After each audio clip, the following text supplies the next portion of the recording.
無論係粽子、糕團、米餅、湯圓或係八寶粥，都有糯米嘅身影。雖然咧糯米好受大家嘅中意，但係咧唔係人人都適合食糯米㗎。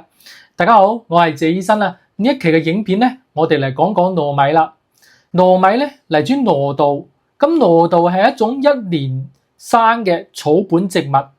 咁屬於禾本科，佢係我哋嘅稻米嘅粘性變種嚟㗎。咁佢同我哋嘅普通稻米最大嘅區別就含有非常高嘅支鏈澱粉，幾乎係佔到整一個澱粉總量嘅95%，甚至係100%㗎。咁糯稻嘅果實咧係飽滿嘅，佢表面係光滑嘅，形狀稍為圓嘅。咁吐殼之後咧就得到我哋經常講嘅糯米啦。咁糯米同普通大米相比咧，有幾個顯著嘅特點。由於佢嘅支鏈澱粉含量非常高，係咪？佔到總嘅澱粉嘅95%以上咧，咁就比呢個糯米咧更加容易有糊化嘅。咁佢粘性又更加強，佢嘅透明度就更加好，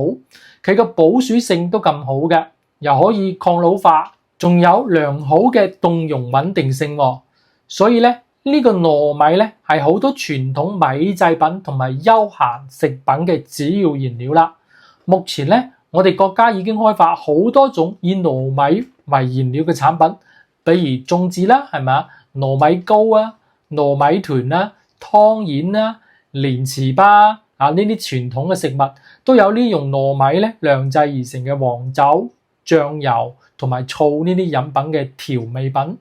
仲有啲產品咧係將糯米咧釀成咧黃酒之後咧，再將啲黑枸杞啊、桂花呢啲保健嘅食材混合埋一齊，形成複合飲品喎。相比於普通嘅大米粉咧，呢個糯米粉咧，佢嘅凍溶穩定性更好啦，所以佢就特別適合用喺嗰啲速凍食品嘅生產當中喎。仲可以作為脂肪代替物，加入我哋嘅甜品呢個飲品之中，或者咧作為食品嘅增稠劑啊，用喺嗰啲嬰兒嘅食品當中。咁隨住呢個糯米食品啊，佢嘅種類增加同埋消費者嘅認可度增加咧，呢個糯米咧相關嘅加工行業咧都係快速發展嘅喎。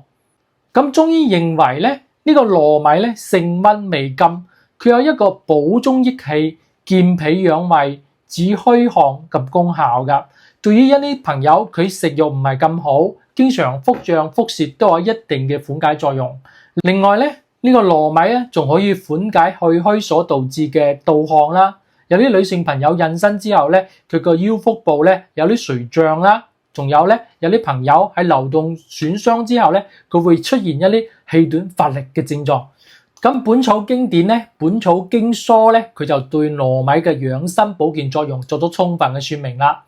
咁呢本書佢話咧，糯米係補脾胃、益肺氣之谷。咁脾胃得利，則中治溫啊，力便亦堅實啊，溫能養氣，氣順則心志多熱，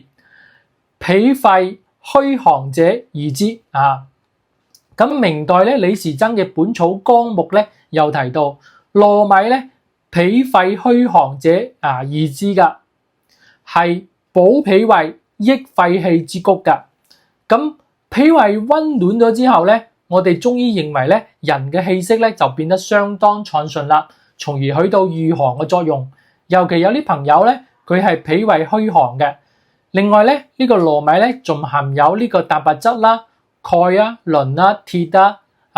煙酸啦等呢啲豐富嘅營養，可以稱得上係溫補強壯嘅食品喎。咁有啲朋友問：咁謝醫生啊，血糖高可唔可以食糯米啊？其實咧血糖高咧係可以少量食糯米嘅，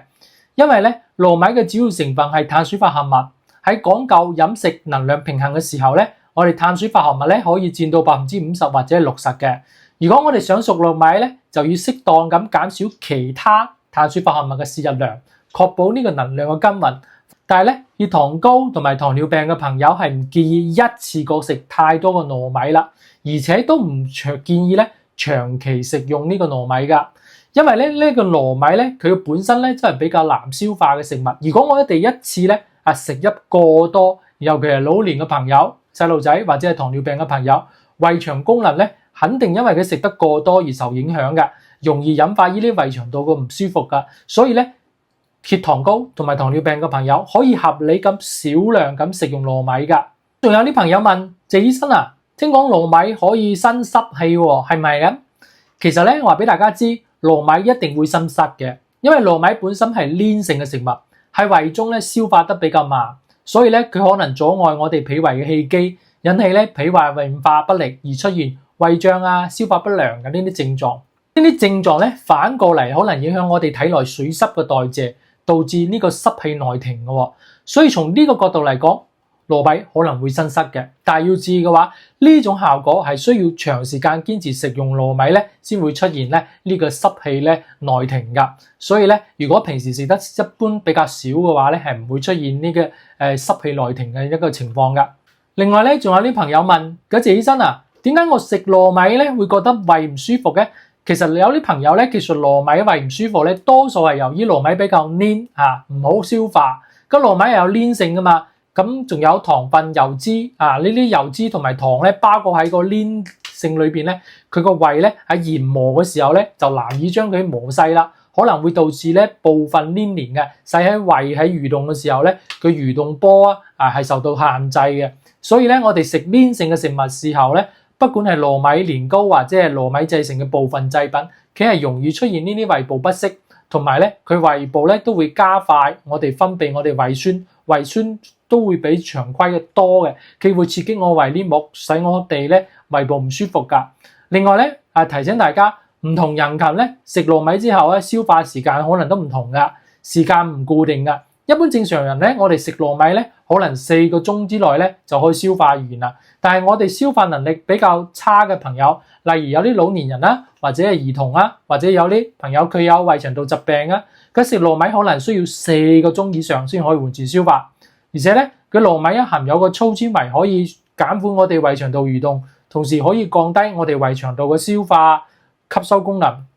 所以咧，係唔建議過量咁食糯米噶，以免影響我哋嘅消化，導致腹脹、腹痛咁。如果有胃病或者係十二指腸潰瘍病嘅朋友，如果大量咁食糯米，有可能造成呢個潰瘍穿孔塞血噶，使呢個病情加重嘅。呢點係大家要注意噶。因為好多朋友咧食糯米咧，多數情況之下咧係食粽子嘅，所以咧我哋順便講下如何做粽子咁健康啊！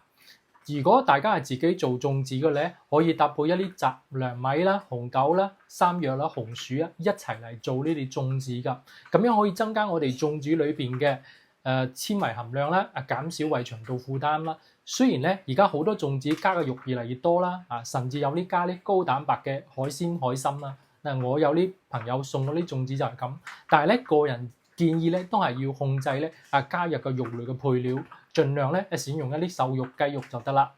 咁大家喺食粽子嘅時候咧，可以選一啲咧個頭細啲嘅，每一次食少少。同時咧，我哋食粽子嘅時候咧，可以搭配一啲清淡嘅蔬菜、水果呢啲食物，咁樣可以幫我哋咧補充呢個膳食纖維。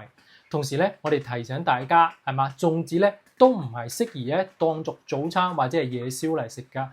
最好我哋咧食粽子咧喺2餐之間嚟食噶。瞓覺前咧2個鐘咧，我哋都唔好再食粽子啦。同時咧，我哋粽子咧存放嘅時間咧都要注意噶。冧藏咧就唔好超過3日，冷凍咧就唔好超過2個星期。而且咧，我哋冷凍過嘅粽子咧一定要煮熟先至再食用噶。多謝大家。